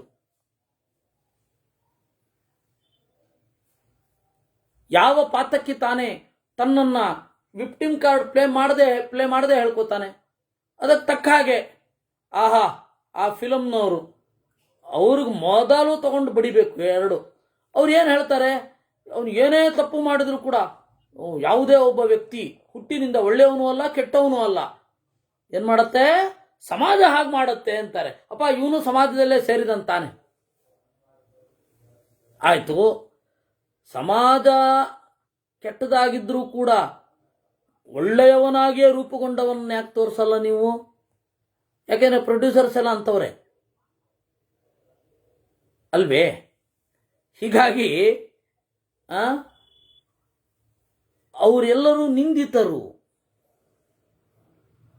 ಅದರಿಂದಾಗಿ ಇವನು ಅಪ್ಸರೆಯನ್ನ ಕೇಳಿದ. ಅಪ್ಸರೆ ಸರ್ವೇಶ್ಯೆ, ಸ್ವರ್ಗಲೋಕದ ವೇಷ, ಸರ್ವೇಶ್ಯ ಅಪ್ಸರ ಸ್ತ್ರೀಯ ಅಂತ. ಆದ್ರೆ ಅವ್ರಿಗೆ ದೋಷ ಇಲ್ಲ. ಅದರಿಂದಾಗಿ ಅವರು ವಿಕ್ಟಿಮ್ ಕಾರ್ಡ್ ಅನ್ನು ಪ್ಲೇ ಮಾಡಲ್ಲ ಅವರು. ಹೀಗಾಗಿ ನಾರದರು ಅವಳನ್ನು ಇಂಟರ್ವ್ಯೂ ಮಾಡಿದ್ರು. ನಾರದರು ಯಾರು? ನಾರದರು ಎಲ್ಲಿ ಎಂಥವ್ರು? ಅವರು ಜೀವನ ಇಡೀ ಮದುವೆ ಆಗದವರು. ಅವರು ಒಬ್ಬ ವೇಶ್ಯೆಯನ್ನು ಇಂಟರ್ವ್ಯೂ ಮಾಡಿದ್ರು. ಅಂದ್ರೆ ಆ ವೇಶ್ಯೆ ಸ್ವರ್ಗಲೋಕದವಳು, ಅದು ಬೇರೆ. ಇಂಟರ್ವ್ಯೂ ಮಾಡಿದ್ರು. ಏನು? ಸಂಶಯೋ ಹೃದಯೇ ಕಶ್ಚಿತ್ ತನ್ಮೇ ಬ್ರೂಹಿ ಸುಮಧ್ಯಮೇ. ನನಗೊಂದು ಸಂಶಯ ಇದೆ, ದಯವಿಟ್ಟು ಹೇಳಬೇಕು. ಏವ ಮುಕ್ತಾತು ಸಾ ವಿಪ್ರಂ ಪ್ರತ್ಯುವಾಚಾಥ ನಾರದಂ. ಅವಳು ನಾರದರಿಗೆ ಹೇಳಿದ್ಲು, ವಿಷಯೇ ಸತಿ ವಕ್ಷ್ಯಾಮಿ ಸಮರ್ಥಾಂ ಮನ್ಯತೆ ಹಿಮಾಂ. ಅಲ್ಲ, ನನ್ನ ವಿಷಯ ಇದ್ರೆ ನಾನು ಹೇಳ್ತೇನಪ್ಪ. ವಿಷಯೇ ಸತಿ ವಕ್ಷ್ಯಾಮಿ. ನೀವು ಈ ವಿಷಯ ನನ್ನ ವಿಷಯ ಇದ್ರೆ ಹೇಳ್ತೇನೆ, ನನಗೆ ಅದರಲ್ಲಿ ಸಾಮರ್ಥ್ಯ ಇದ್ರೆ ಹೇಳ್ತೇನೆ ಅಂತ. ಅಂದ್ರೆ ಎಲ್ಲರಿಗೂ ಕೂಡ ನಮ್ಮ ಅರಿವಿನ ಪರಿಧಿ ಯಾವುದು ಅಂತ ಗೊತ್ತಿರುತ್ತೆ. ಈ ತಲಹರಟೆ ಇಂಗ್ಲಿಷ್ ಲೇಖಕರಿಗೆ ಮಾತ್ರ ಗೊತ್ತಿರಲ್ಲ. ಅವರು ಪರಮಾಣುವಿನಿಂದ ಹಿಡಿದು ಪರಮೇಶ್ವರನ ಬಗ್ಗೆ ಅಧಿಕೃತವಾಗಿ ಮಾತನಾಡ್ತಾರೆ. ಪರಮೇಶ್ವರನ ತನಕ ದೇ ಸ್ಪೀಕ್.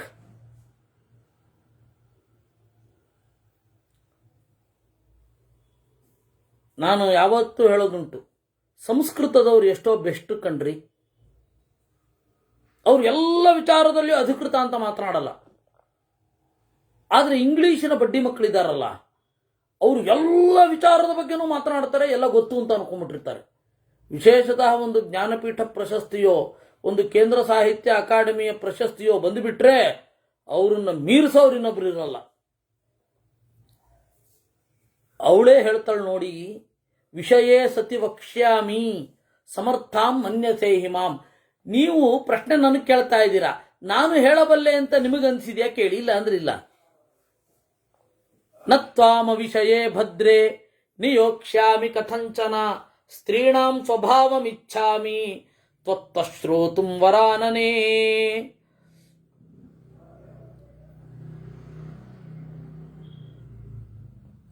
ಅದಕ್ಕೆ ಅವಳು ಹೇಳ್ತಾಳೆ, ಅದು ನಾರದರು ಹೇಳ್ತಾರೆ, ಇಲ್ಲಮ್ಮ, ನಿನ್ನ ಪರಿಧಿ ಎಲ್ಲಿದೆಯೋ ಅಲ್ಲಿಯೇ ಪ್ರಶ್ನೆ ಕೇಳ್ತೇನೆ. ನತ್ವಾಂ ಅವಿಷಯೇ ಭದ್ರೇ ನಿಯೋಕ್ಷ್ಯಾಮಿ. ನೀನು ಯಾವ ವಿಚಾರದಲ್ಲಿ ಸಮರ್ಥಳಿದ್ದೀಯೋ ಹೇಳಲಿಕ್ಕೆ, ನಿನ್ನ ಎಕ್ಸ್ಪರ್ಟೈಸ್ ಎಲ್ಲಿದೆಯೋ ಅಲ್ಲೇ ಹೇಳ್ತೇನೆ. ಸ್ತ್ರೀಣಾಂ ಸ್ವಭಾವಮಿಚ್ಛಾಮಿ. ಸ್ತ್ರೀಯರ ಸ್ವಭಾವ ನನಗೆ ಬೇಕು, ಅದನ್ನು ಹೇಳು. ಭೀಷ್ಮ ಏತತ್ ಶ್ರುತ್ವಾ ವಚಸ್ತಸ್ಯ ದೇವರ್ಷೇರಪ್ಸರೋತ್ತಮ ಪ್ರತ್ಯುವಾಚ ನ ಶಕ್ಷ್ಯಾಮಿ ಸ್ತ್ರೀ ನಿಂದಿತುಮಹಂ ಸ್ತ್ರೀಯ. ಅದಕ್ಕೆ ಅವಳು ಹೇಳಿದಂತೆ, ನಾನೊಂದು ಹೆಣ್ಣಾಗಿ ಹೆಣ್ಣುಗಳನ್ನು ಬೈಯುವುದಿಲ್ಲ. ನಾನು ಹೆಣ್ಣಾಗಿ ಹೆಣ್ಣುಗಳನ್ನು ಸುಮ್ಮನೆ ಬೈಯೋದಿಲ್ಲ. ವಿದಿತಾಸ್ತೆ ಸ್ತ್ರೀಯಸ್ತಾಶ್ಚ ಯಾದೃಶಾಶ್ಚ ಸ್ವಭಾವತಃ ನಮಾಮರ್ಹತಿ ದೇವರಚೆ ನಿಯೋಕ್ತುಂ ಪ್ರಶ್ನ ಈದೃಚೇ. ನಿನಗೆ ಗೊತ್ತಿಲ್ವಾ? ದೀರ್ಘಕಾಲದಿಂದ ಬಾಳ್ತಾ ಇದ್ದಿ ಋಷಿ, ಕಲ್ಪಾಂತ ಆಯುಷ್ಯ ನಿನಗೆ, ಎಲ್ಲ ಥರದವರನ್ನು ನೋಡಿರ್ತೀಯ. ನಿಮಗೆ ಪ್ರಾಚೀನ ಭಾರತದಲ್ಲಿ ಹೇಗೆ ಇದ್ರು? ನಗರವಧು ಅಂತ ಕರೀತಾರೆ ಅವ್ರನ್ನ. ಇಡೀ ಊರಿಗೆ ವಧು ಅವರು, ನಗರವಧು. ಗಣಭೋಗ್ಯ ಅಂತ ಕರೀತಾರೆ ಅವಳನ್ನ, ಗಣಭೋಗ್ಯೆಯರು. ಅವ್ರು ಯಾವತ್ತೂ ವಿಕ್ಟಿಮ್ ಕಾರ್ಡ್ ಪ್ಲೇ ಮಾಡಲಿಲ್ಲ ಭಾರತದಲ್ಲಿ. ಮತ್ತೆ ಅವರಿಗೆ ಎಲ್ಲ ಕಲೆಯಲ್ಲಿ ಪ್ರವೇಶ, ನಾಟಕದಲ್ಲಿ ಅವರು ಅಭಿನಯಿಸ್ತಾ ಇರ್ತಿದ್ರು.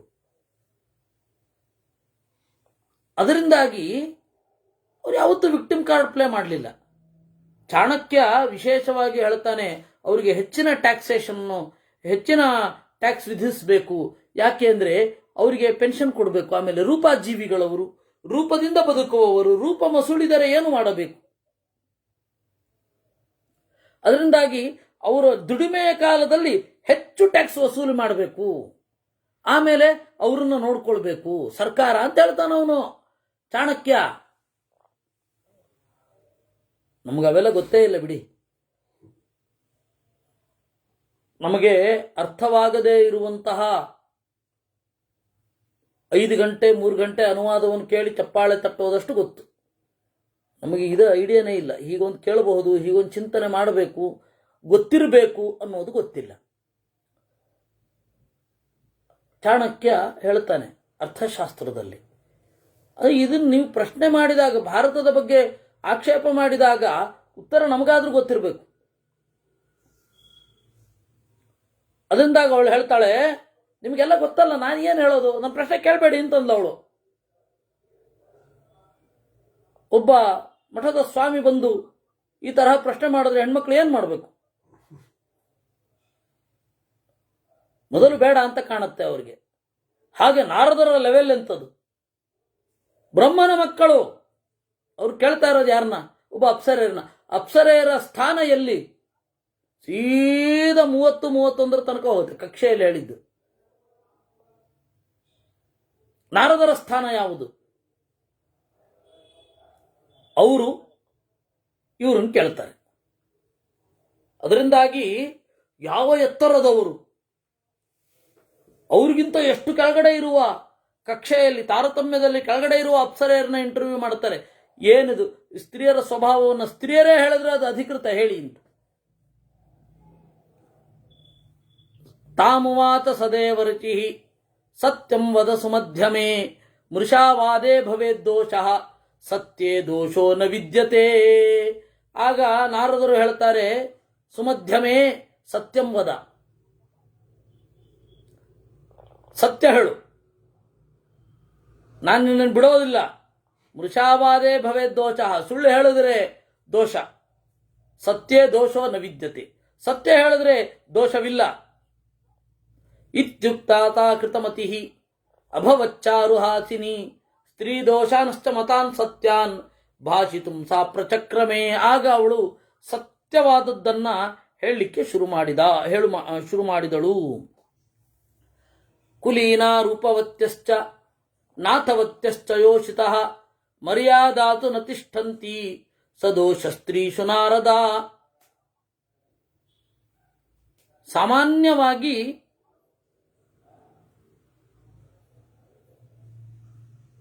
ಹೆಣ್ಣು ಮಕ್ಕಳು ಮರ್ಯಾದೆ ಅಂದರೆ ಒಂದು ಗಡಿಯಲ್ಲಿ ಇರುವಂತೆ ನೋಡ್ಕೊಳ್ಬೇಕಾಗತ್ತೆ. ತಮ್ಮಿಂತಾವೇ ಅವರು ಇರಲಿಕ್ಕೆ ಬಯಸೋಲ್ಲ. ಮನುಷ್ಯರ ಸ್ಥಿತಿಯೂ ಹಾಗೆ ಅಲ್ವಾ? ರಾಜನ ಭಯದಿಂದ ದಂಡದಲ್ಲಿ ಇರ್ತಾರೆ, ಶಿಕ್ಷೆಯ ಭಯದಿಂದ ಧರ್ಮದಲ್ಲಿರ್ತಾರೆ. ಹಾಗೆ ಹೆಣ್ಣು ಮಕ್ಕಳು ಕೂಡ ಶಿಕ್ಷೆ ಇತ್ತು ಅಂತಂದ್ರೆ ಅದು ಮನುಷ್ಯ ಸಹಜವಾದ ಸ್ವಭಾವ. ಅದು ಇವರಿಗೆ ಅವ್ರಿಗೆ ಅಂತಲ್ಲ, ಹೆಣ್ಣು ಮಕ್ಕಳಿಗೆ ಗಂಡು ಮಕ್ಕಳಿಗೆ ಅಂತಲ್ಲ, ಹೆಣ್ಣು ಮಕ್ಕಳಿಗೂ ಹಾಗೆ. ಸ್ತ್ರೀಯೋ ಹಿ ಮೂಲಂ ದೋಷಾಣಾಂ ತಥಾ ತ್ವಮಪಿ ವೇತ್ತಹಿ. ಇದು ಸಹಜವಾಗಿ ಎಲ್ಲರೂ ಕೂಡ ಹೆಣ್ಣು ಮಕ್ಕಳ ಚಂದವನ್ನು, ಹೆಣ್ಣು ಮಕ್ಕಳ ಒಂದು ಪ್ರೀತಿಯನ್ನು ನೋಡಿದಾಗ ಅದನ್ನು ಪಡೆಯುವ ಅಂತ ಹೇಳಿ ಗಂಡು ಯಾವ ಕೆಲಸಕ್ಕಾದರೂ ಇಳಿತಾನೆ. ಅದು ಸತ್ಯವೇ. ಒಂದು ಹೆಣ್ಣಿಗಾಗಿ ರಾಜ್ಯವನ್ನು ಬಿಡ್ಲಿಕ್ಕೆ ತಯಾರಿರ್ತಾರೆ, ಒಂದು ಹೆಣ್ಣಿಗಾಗಿ ಸಂಪತ್ತನ್ನು ಬಿಡ್ಲಿಕ್ಕೆ ತಯಾರಿರ್ತಾರೆ. ಅದರಿಂದಾಗಿ ಯಾವುದೇ ಕಾರಣಕ್ಕೂ ನಾಲಂ ನಾರ್ಯ ಪರೀಕ್ಷಿತು, ಹೆಣ್ಣು ಮಕ್ಕಳನ್ನು ಪರೀಕ್ಷೆ ಮಾಡ್ಲಿಕ್ಕೆ ಹೋಗಬಾರದು. ಆಯಿತು, ನಾವೆಲ್ಲ ಚಾನ್ಸ್ ಪ್ರೊವೈಡ್ ಮಾಡುವ, ಅವ್ರು ಏನು ಮಾಡ್ತಾರೆ ನೋಡೋಣ, ಹೀಗೆಲ್ಲ ಯಾವತ್ತೂ ಚಾನ್ಸ್ ತಗೋಬಾರ್ದು. ಹಾಗೆ ಯಾರನ್ನೂ ಪರೀಕ್ಷೆ, ಗುರುಗಳನ್ನ ಶಿಷ್ಯರನ್ನ ಗುರುಗಳು ಬಿಟ್ಟು ಇನ್ನು ಯಾರನ್ನೂ ಪರೀಕ್ಷೆ ಮಾಡಬೇಡಿ. ಗಂಡನ್ನ ಹೆಣ್ಣು ಪರೀಕ್ಷೆ ಮಾಡೋದು, ಹೆಣ್ಣನ್ನು ಗಂಡು ಪರೀಕ್ಷೆ ಮಾಡೋದು, ಗಂಡು ಹೆಣ್ಣಿನ ಸಮಾಗಮದಲ್ಲಿ ಪರೀಕ್ಷೆ ಅನ್ನೋದು ಅತ್ಯಂತ ಅಸಂಗತ. ಇವರ ಪರೀಕ್ಷೆ, ವಧು ಪರೀಕ್ಷೆ ಎಲ್ಲ ಅವ್ರ ಹಿರಿಯರು ಮಾಡ್ತಾರೆ. ನನ್ನ ಮಗಳಿಗೆ ಇವನು ಸರಿ ಇಲ್ವೋ ಅಥವಾ ನನ್ನ ಮಗನಿಗೆ ಇವಳು ಸರಿ ಇಲ್ವೋ ಅಂತ ಹಿರಿಯರು ಮಾಡ್ತಾರೆ ವಿನಃ ಪರಸ್ಪರ ಪರೀಕ್ಷೆ ಮಾಡ್ಲಿಕ್ಕೆ ಹೋಗಬೇಡಿ. ಮದುವೆ ಆದ್ಮೇಲೂ ಪರೀಕ್ಷೆ ಮಾಡ್ಲಿಕ್ಕೆ ಹೋಗಬೇಡಿ. ಅವಳು ಈ ಥರ ಮಾಡಿದ್ರೆ ಈ ಹೆಣ್ಣು ಏನು ಮಾಡ್ತಾಳೆ ನೋಡೋಣ, ಈ ಥರ ಮಾಡಿದ್ರೆ ನನ್ನ ಗಂಡ ಏನು ಮಾಡ್ತಾನೆ ನೋಡೋಣ, ಪರೀಕ್ಷೆ ಮಾಡಲಿಕ್ಕೆ ಹೋಗಬೇಡಿ ಅಂತಾಳೆ. ಅಸದ್ಧರ್ಮಸ್ತ್ವಯಂ ಸ್ತ್ರೀಣಾಂ ಅಸ್ಮಾಕಂ ಭವಿತಾ ಪ್ರಭೋ ಪಾಪೀಯತೋ ನರಾನ್ಯಾನ್ವೈ ಲಜ್ಜಾನ್ ತ್ಯಕ್ತ್ವಾ ಭಜಾಮಹೇ. ಒಂದು ಅಸದ್ಧರ್ಮ ಇದೆ ನಮ್ಮಲ್ಲಿ. ಪಾಪಿಷ್ಠರನ್ನು ಕಂಡ್ರೆ ವಿಶೇಷ ಪ್ರೀತಿ. ಹೆಣ್ಣು ಮಕ್ಕಳಿಗೆ ಪಾಪಿಷ್ಠರನ್ನು ಕಂಡ್ರೆ ಪ್ರೀತಿ. ಅದೇನು ಅನುಕಂಪವೋ ಪ್ರೀತಿಯೋ ಆ ಥ್ರಿಲ್ಲೋ ಅದು ಗೊತ್ತಿಲ್ಲ. ಸಜ್ಜನರನ್ನು ಕಂಡ್ರೆ ಇಷ್ಟ ಆಗೋಲ್ಲ ಅಂತಾಳೆ. ಅಸದ್ಧರ್ಮ ಸ್ವಯಂ ಸ್ತ್ರೀಣಾಂ ಅಸ್ಮಾಕಂ ಭವಿತಾ ಪ್ರಭೋ ಪಾಪೀಯತೋ ನರಾನ್ಯಾನ್ವೈ ಲಜ್ಜಾನ್ ತ್ಯಕ್ತ್ವಾ ಭಜಾಮಹೇ. ಬಹಳ ಕ್ರಿಮಿನಲ್ ಹಿನ್ನೆಲೆಯವರನ್ನ ಪಾಪೀಯ ಸಹ ನರಾನ್ ಲಜ್ಜಾನ್ ತ್ಯಕ್ತ್ವಾ ಭಜಾಮಹೇ. ಪಾಪಿಷ್ಠರನ್ನ ನಾವು ಇಷ್ಟಪಡ್ತೇವೆ. ಇದು ಅಸದ್ಧರ್ಮ. ಅದರಿಂದಾಗಿ ಒಂದು ಕಡಿವಾಣ ಬೇಕು. ಸ್ತ್ರಿಯಂ ಹಿಯ ಪ್ರಾರ್ಥಯತಿ ಸನ್ನಿಕರ್ಷಂಚ ಗಚ್ಚತಿ ಈಶದ್ವಾ ಕುರುತೆ ಸೇವಾಂ ತಂ ತಮಿಚ್ಛಂತಿ ಯೋಷಿತಃ. ಯಾರು ಉತ್ಕಟವಾಗಿ ಪ್ರೀತಿಸ್ತಾರೆ, ಯಾರು ಉತ್ಕಟವಾಗಿ ಅವರನ್ನು ಬೇಡ್ಕೊಳ್ತಾರೆ, ಅವಳಿಗೆ ಒಲಿತಾರೆ. ಹೆಣ್ಣು ಮಕ್ಕಳು ಅವನಿಗೆ ಒಲಿತಾರೆ. ಈಶದ್ವಾ ಕುರುತೆ ಸೇವಾಂ, ಸೇವೆ ಮಾಡಿದ್ರಂತೂ ಮುಗಿದೇ ಹೋಯ್ತು, ಕೂಡಲೇ ಒಲಿತಾರೆ. ಅನರ್ಥಿತ್ವಾನ್ ಮನುಷ್ಯಾಣಾಂ ಭಯಾತ್ ಪರಿಭವಸ್ಯ ಚ ಮರ್ಯಾದಾಯಾಂ ಅಮರ್ಯಾದಾ ಸ್ತ್ರೀಯಸ್ತಿಷ್ಠಂತಿ ಭರ್ತೃಷು. ಅದರಿಂದಾಗಿ ಇದು ಒಂದು ಹಂತದ ತನಕ ಇರುತ್ತೆ. ಅಂತಹ ಸಂದರ್ಭದಲ್ಲಿ ಅವ್ರಿಗೊಂದು ಕಡಿವಾಣ ಬೇಕು. ಆ ಕಡಿವಾಣ ಅವರಿಗೆ ಇರುವಂತೆ ಬ್ರಹ್ಮದೇವರು ರೂಪಿಸಿದ್ದಾರೆ. ಅವರು ಅದರಲ್ಲಿ ಇರ್ತಾರೆ. ಆದರೆ ಅದು ಬಹಳ ತೆಳುವಾದ ಬಂಧನ. ಅದನ್ನು ಯಾವಾಗ ಬೇಕಾದರೂ ಹರಿದೊಗೆಯಬಹುದು. ಇದು ನಮ್ಮ ಸಮಸ್ಯೆ. ಅಂದರೆ ಯಾರು ಕೇಳ್ತಾರೆ ಅವರಿಗೆ ಒಲಿಯೋದು, ಯಾರು ಕಾಡ್ತಾರೆ ಬೇಡ್ತಾರೆ ಅವರ ಮೇಲೆ ಅನುಕಂಪೆ ಬರುತ್ತೆ ಹೆಣ್ಣು ಮಕ್ಕಳಿಗೆ. ಆ ಅನುಕಂಪೆ ಅನ್ನೋದು ಪಾಪದ ಮೂಲಕ ಆಗುತ್ತೆ. ದುಷ್ಟರನ್ನ ಕುರಿತು ದಯೆ ತೋರಿದ್ರೆ ಅದು ಪಾಪದ ಮೂಲ. ಹೆಣ್ಣು ಮಕ್ಕಳಲ್ಲಿ ಆ ದಯೆ ತೋರುವುದು ಅನ್ನೋದು ಒಂದು ಉಂಟು. ಅದೇನಾಗತ್ತೆ, ಅಯೋಗ್ಯರಲ್ಲೂ ಹರಿದು ಬಿಡುತ್ತೆ, ಅದು ದೋಷ ಆಗತ್ತೆ ಅಂತ ಸ್ಪಷ್ಟವಾಗಿ ಹೇಳ್ತಾಳೆ. ನಾಸಾಂ ಕಶ್ಚಿದಗಮ್ಯೋಸ್ತಿ ನಾಸಾಂ ವಯಸ್ಸಿ ಸಂಸ್ಥಿತಿ ವಿರೂಪಂ ರೂಪವಂತಂ ವಾ ಪುಮಾನಿತ್ಯೇವ ಭುಂಜತೆ. ಒಳ್ಳೆ ರೂಪ ಇರುವ ಹುಡುಗ ಹೆಣ್ಮಕ್ಳಿಗೆ ಇಷ್ಟ ಆಗಬೇಕು ಅಂತಿಲ್ಲ, ಒಳ್ಳೆ ವಯಸ್ಸಿನ ಹುಡುಗ ಇಷ್ಟ ಆಗಬೇಕು ಅಂತನೂ ಇಲ್ಲ. ಇವ್ರು ಯಾರು ಹೇಗೆ ಅಸೆಸ್ ಮಾಡಿರ್ತಾರೆ ಯಾರ ಥರನೂ ಅವಳಿಲ್ಲ. ಹೆಣ್ಣು ಮಕ್ಕಳು ಅಂದರೆ ಹೀಗೆ ಅಂತ ನೀವೊಂದು ಸ್ವಭಾವದ ಪರಿಧಿಯಲ್ಲಿ ಅವ್ರನ್ನ ಹಿಡಿಲಿಕ್ಕೆ ಆಗಲ್ಲ. ಇದು ನಾನೊಂದು ಹೆಣ್ಣಾಗಿ ಹೇಳ್ತಾ ಇದ್ದೇನೆ. ಯೌವನೇ ವರ್ತಮಾನಾನಾಂ ಮೃಷ್ಟಾಭರಣವಾತತಾಂ ನರಾಣಾಂ ಸ್ವೈರವೃತ್ತಾನಾಂ ಸ್ಪೃಹಯಂತಿ ಕುಲಸ್ತ್ರೀಯಃ. ಕೆಲವೊಮ್ಮೆ ಏರು ಯೌವನದಲ್ಲಿ ಒಳ್ಳೆ ಆಭರಣ ಇದ್ರೆ, ಒಳ್ಳೆ ಬಟ್ಟೆ ಹಾಕಿದ್ರೆ, ಸ್ವೈರವೃತ್ತಾನಾಂ ಸ್ವತಂತ್ರವಾಗಿ ತಿರುಗಾಡ್ತಾ ಇದ್ರೆ, ಒಂದು ಕಟ್ಟುಪಾಡಿನಲ್ಲಿರುವ ಯುವಕನನ್ನು ನೋಡಿದ್ರೆ ಅವ್ರಿಗೆ ಇಷ್ಟ ಆಗೋಲ್ಲ. ಇದು ಸಹಜವಾದ ಸ್ವಭಾವ. ನೀವೊಂದು ಕಟ್ಟುಪಾಡಿ ಹಾಕಿದರೆ, ಇಲ್ಲ ಕಟ್ಟುಪಾಡಿನಲ್ಲಿರುವ ಒಬ್ಬ ಹುಡುಗನನ್ನ ಅವರು ಮದುವೆ ಆಗ್ತಾರೆ. ಇಲ್ಲ ಅಂತ ಹೇಳಿದ್ರೆ ಅವ್ರಿಗೆ ಕಟ್ಟುಪಾಡು ಇಲ್ಲದೆ ಬೆಳೆಯುವ ಹುಡುಗರನ್ನ ನೋಡಿದ್ರೆ ಇಷ್ಟ ಆಗತ್ತೆ. ಯಾಹಿ ಶಶ್ವದ್ಬಹುಮತ ರಕ್ಷಂತೆ ದಯಿತಾ ಸ್ತ್ರೀಯ ಅಪಿತಾ ಸಂಪ್ರಸಜ್ಜಂತೆ ಕುಬ್ಜಾಂಧ ಜಡವಾಮನೈಹಿ. ಕುರುಡನಾಗಿರಬಹುದು, ಮೂರ್ಖನಾಗಿರಬಹುದು, ಸೊಟ್ಟಪಟ್ಟ ಆಕಾರದವನಾಗಿರಬಹುದು, ಯಾರಿಷ್ಟ ಆಗ್ತಾರೆ ಅಂತ ಹೇಳಿಕ್ ಬರಲ್ಲ. ಪಂಗುಶ್ವಪಿತ ದೇವರಚೆ ಯೇ ಚಾನ್ಯೇ ಕುತ್ಸಿತಾ ನರಾಹ ಸ್ತ್ರೀಣಾಂ ಅಗಮ್ಯೋ ಲೋಕೇಸ್ಮಿನ್ ನಾಸ್ತಿ ಕಶ್ಚಿನ್ ಮಹಾಮುನೇ. ಅವನು ಕುಂಟನಾಗಿರಬಹುದು, ಯಾರೇ ಆಗಿರಬಹುದು, ಅಪರಾಧದ ಹಿನ್ನೆಲೆಯವನಾಗಿರಬಹುದು, ಅವನು ಇಷ್ಟ ಆಗ್ತಾನೆ. ಇತಿ ಸ್ತ್ರೀಣಾಂ ಗತಿರ್ಬ್ರಹ್ಮನ್ ಕಥಂಚಿನ್ನೋಪಲಭ್ಯತೆ. ಅದರಿಂದಾಗಿ ಹೆಣ್ಣು ಮಕ್ಕಳ ಸ್ವಭಾವ ಇದು. ವಾಸ್ತವವಾಗಿ ಇವರಿಗೆ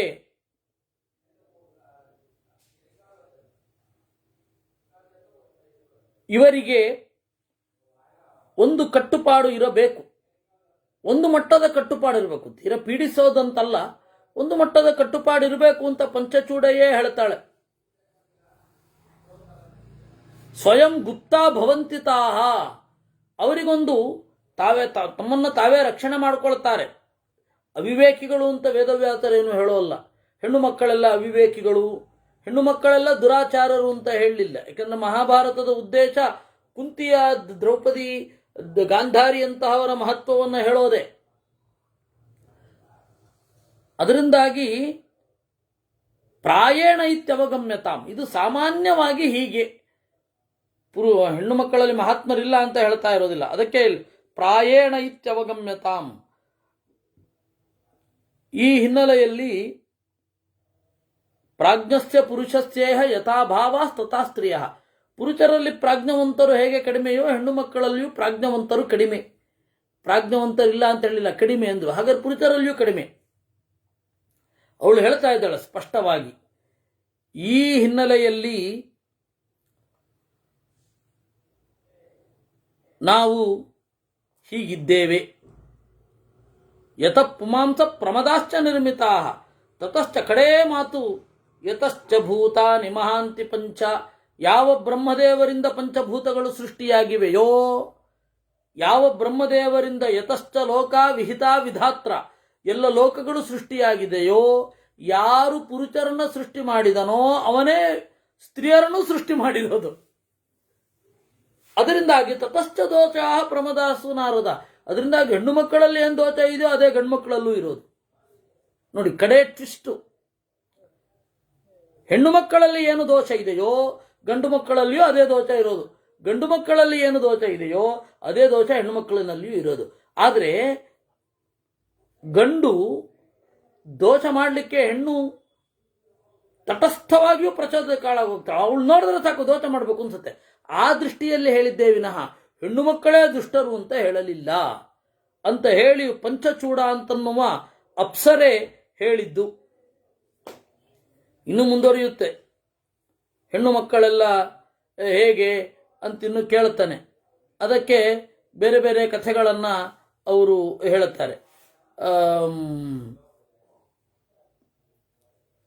ಇನ್ನು ವಿಪುಲೋಪಾಖ್ಯಾನ, ವಿಪುಲ ಅಂತನ್ನುವ ಒಬ್ಬ ಋಷಿಯ ಕಥೆ ಬರುತ್ತೆ ಈ ವಿಚಾರದಲ್ಲಿ. ಅದನ್ನೆಲ್ಲ ಮುಂದೆ ನೋಡೋಣ. ಇಲ್ಲಿಗೆ ಪಂಚಚೂಡ ಮತ್ತು ನಾರದರ ಸಂವಾದ ಮುಗಿತು. ಮತ್ತೆ ಯುಧಿಷ್ಠಿರ ಮತ್ತು ಭೀಷ್ಮರ ಸಂವಾದ ಶುರು ಆಗುತ್ತೆ. ಅದನ್ನು ನಾಳೆ ನೋಡೋಣ ಅಂತ ಹೇಳ್ತಾ ಇವತ್ತಿನ ಚಿಂತನೆಯನ್ನು ದೇವರಲ್ಲಿ ಅರ್ಪಿಸೋಣ. ಕೃಷ್ಣಾರ್ಪಣಮಸ್ತು.